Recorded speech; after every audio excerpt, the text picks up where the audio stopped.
अपनी सखी के लिए वैशाली कर रही है खूब सारा ड्रामा और बनाने चली है पाखी के परिवार को मामा।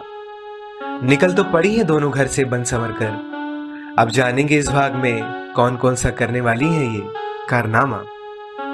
Can I hold your hand, एक खूबसूरत एहसास, कोमल अग्रवाल की कलम से निकला उपन्यास।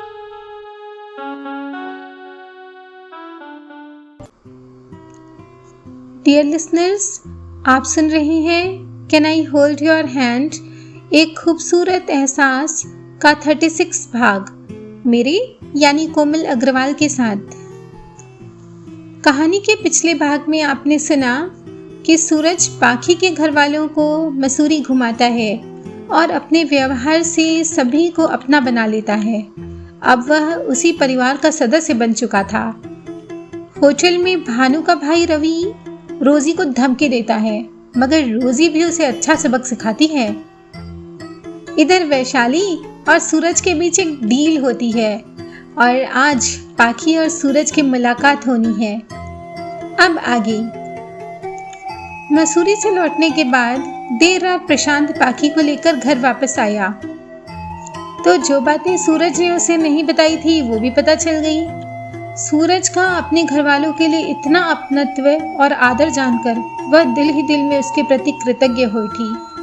सूरज उसके घर वालों को एक सुख सुविधा से भरी जिंदगी देना चाहता है, यह जानकर पाखी के दिल में सूरज के प्रति इज्जत और बढ़ गई थी। पहले सूरज सिर्फ उसका प्यार था, मगर अब वह उसके लिए देवता बन गया था। न जाने कौन सी तपस्या के बल पर सूरज उसे मिला है, यह सोच वह खुद को भाग्यशाली मानने लगी थी। अब सूरज ही उसकी जिंदगी था, उसके बगैर सांस लेना भी उसे भारी लगता था। आधी रात तक सभी लोग सूरज के बारे में उससे बात करते रहे और मसूरी घूमने का वर्णन करते रहे। उसके बाद पाखी अपने कमरे में सोने चली गई। दूसरे दिन वैशाली मिशन चोरी चोरी के तहत ठीक समय पर पाखी के यहाँ आई। घर में प्रवेश करते ही पंकज ने उसे अपना गिफ्ट दिखाया। फिर तो सारी कथा कहानी का पोथा ही खुल गया। अम्मा ने उसे मसूरी का सारा वृत्तांत कह सुनाया। और तो और कभी ठीक से न बोलने वाली मीनाक्षी भाभी भी वैशाली की खातिर करने पहुंच गई थी। सूरज तो जैसे भाभी का चहेता ही बन गया। सबकी रामायण सुनने के बाद वैशाली ने अपनी कथा का वाचन आरंभ किया। काकी, वो आज हमारे कॉलेज में एक मैडम थी ना, उनकी शादी है, लेकिन देर हो जाएगी, इसलिए सोच रही थी कि नहीं जाते। वैशाली ने नौटंकी की और खुद को शाबाशी दी। पाखी उसका इशारा समझ मुस्कुराई। हाँ अम्मा, मेरा भी मन नहीं है। वैशाली बोली, ज्यादा से ज्यादा क्या होगा, मैडम नाराज ही तो हो जाएगी। हो जाए, कौन सा आगे कॉलेज में पढ़ाई करनी है। अम्मा उनकी बात सुन बोली, तुम दोनों को यहाँ काम भी क्या है, चली क्यों नहीं जाती? और वैसे भी अगले हफ्ते पाखी का घर से निकलना बंद है। अम्मा बोलती ही जा रही थी। पर क्यों? दोनों ने एक साथ पूछा। क्योंकि अगले हफ्ते ग्रह शांति की पूजा होगी, हरिया पंडित बोल कर गए हैं, और उसके बाद शादी की रस्में भी तो होने वाली हैं, मीनाक्षी भाभी ने कहा। दोनों खुशी खुशी अम्मा की इजाजत ले घर से चली। आज पाखी ने अपने पाँव में वही पायल पहनी थी जो सूरज को पसंद आई थी। पैरेट ग्रीन साड़ी में वह बेहद ही अट्रैक्टिव लग रही थी। वैशाली ने अपने ड्राइवर को घर चलने को कहा, तो अम्मा ने पूछा, तुम लोग तो मैडम के घर जा रही थी ना? हाँ काकी, वो ना मेरे घर पर मैडम के लिए गिफ्ट रखा है, उसे लेते हुए जाएंगे, वैशाली ने बहाना बनाया। पाखी और वैशाली दोनों कार में बैठी और चली गई। घर पहुंच पाखी ने उससे आगे का प्लान पूछा। सूरज का कॉल आते देख वैशाली ने उसका फोन लिया और चहकते हुए बोली, गुड मॉर्निंग जीजू। क्यों, चैन नहीं पड़ रहा है क्या? सूरज वैशाली की आवाज़ सुन बोला, अगर आज मुझे चैन नहीं मिला ना तो आपको चैन से नहीं जीने दूंगा। वैशाली भी कम नहीं थी, उसे छेड़ते हुए बोली, हमारा चैन तो आपने लूट लिया है जीजू, वो तो हमारी सखी पर आपका दिल आ गया, नहीं तो आप हमारे होते। पाखी वैशाली की बात सुन हंसने लगी। उसकी हंसी सुन सूरज बोला, अपनी सखी से कहिए कि सूरज ठीक 1 बजे उनके सामने होगा। वैशाली ने उसे कुछ जरूरी बातें समझा फोन रख दिया।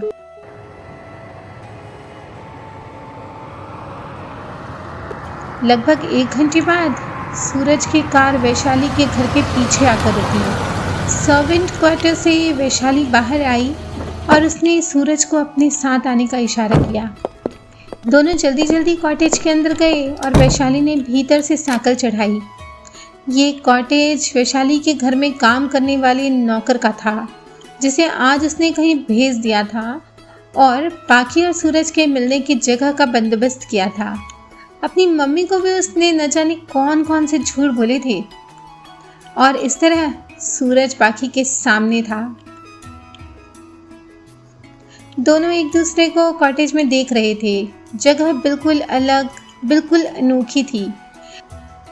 नौकर से कमरे का काया पलट करवा वैशाली ने उसे सूरज और पाखी के बैठने लायक तो करवा ही दिया था।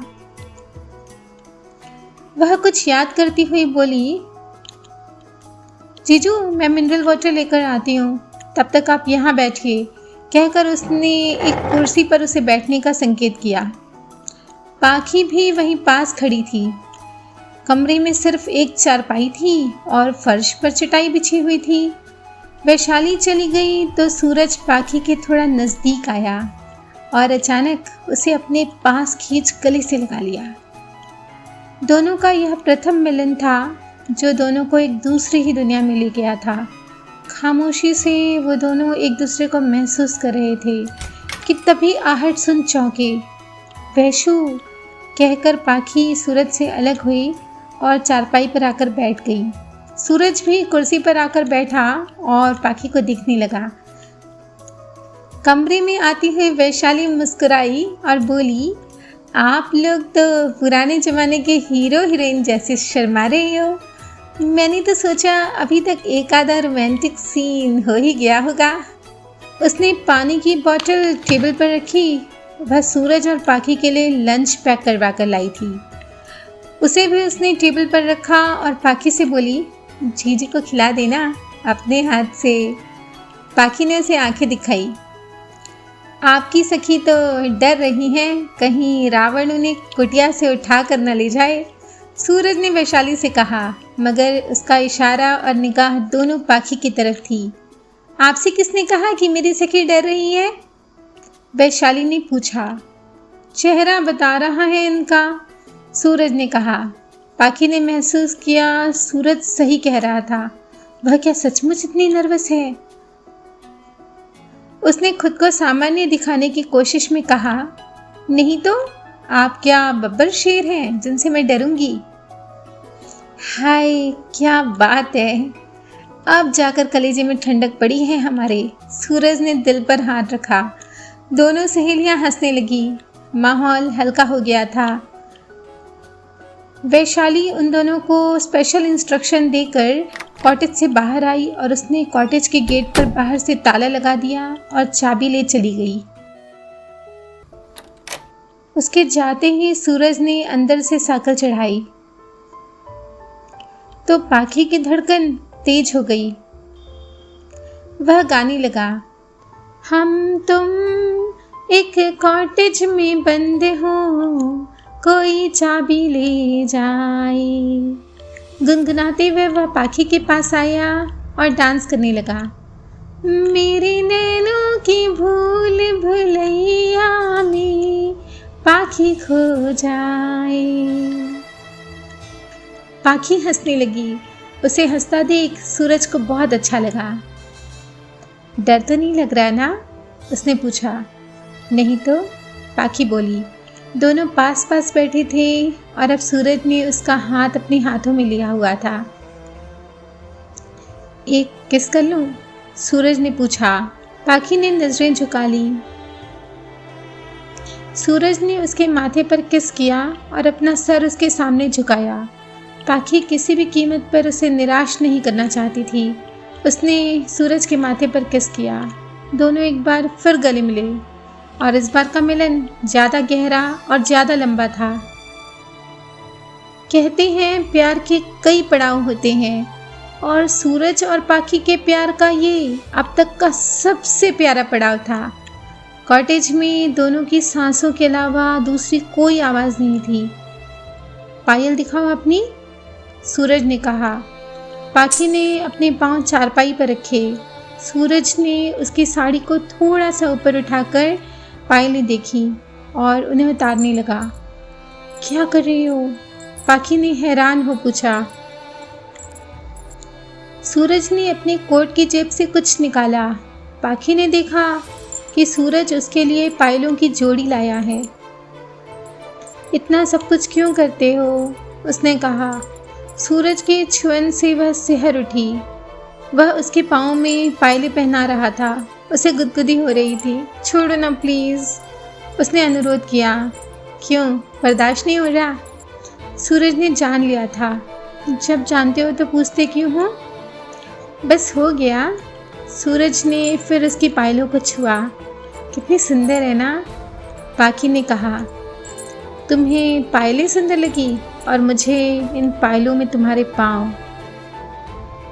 कहते हुए सूरज थोड़ा झुका और उसने पायलों का चुंबन लिया। पाखी का पूरा बदन झंझना गया। उसने तेजी से दोनों पाँव समेटे। शादी के बाद भी ऐसे शर्माओगी मेरी जान? सूरज ने पूछा। तुमने इतना सब किया मेरे परिवार के लिए, इतना तो कोई अपना भी नहीं करता। पाखी ने उससे कहा। पहली बात तो ये कि अब वो हम दोनों का परिवार है, हमारा परिवार, समझी मेरी चिड़िया? पाखी ने देखा सूरज के माथे पर पसीने की बूंदें थी। ये कोट उतार दो ना, यहाँ कितनी गर्मी है। सूरज ने उसे देखा। तुम ही उतार दो।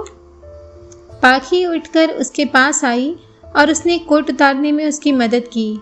शादी के बाद तुमसे बहुत सारा काम करवाऊंगा और हाँ, खाना भी बनाना होगा मेरे लिए, सूरज ने कहा। तो पाखी को याद आया कि वैशाली लंच रख कर गई है। अच्छा, खाना लगा दूँ? लगाना नहीं है, खिलाना है, सूरज ने ऑर्डर दिया। सूरज का ऐसा अधिकार और सामीप्य पाखी को एक सुखद एहसास से भर रहा था। ये वो एहसास था जिसे शब्दों में बांधा नहीं जा सकता, केवल महसूस किया जा सकता है।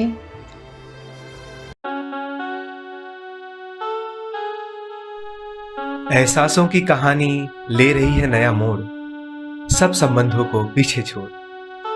सूरज और पाखी भी इसी एहसास को जी रहे हैं। वो सुना है ना आपने, कभी कबीरा दीवाना था, कभी मीरा दीवानी है। तो बने रहिए कनेक्टिंग ड्रीम्स के साथ और सुनते रहिए can I hold your hand, एक खूबसूरत एहसास। कोमल अग्रवाल की कलम से निकला उपन्यास। Please do like, share, comment and subscribe, and don't forget to press the bell icon.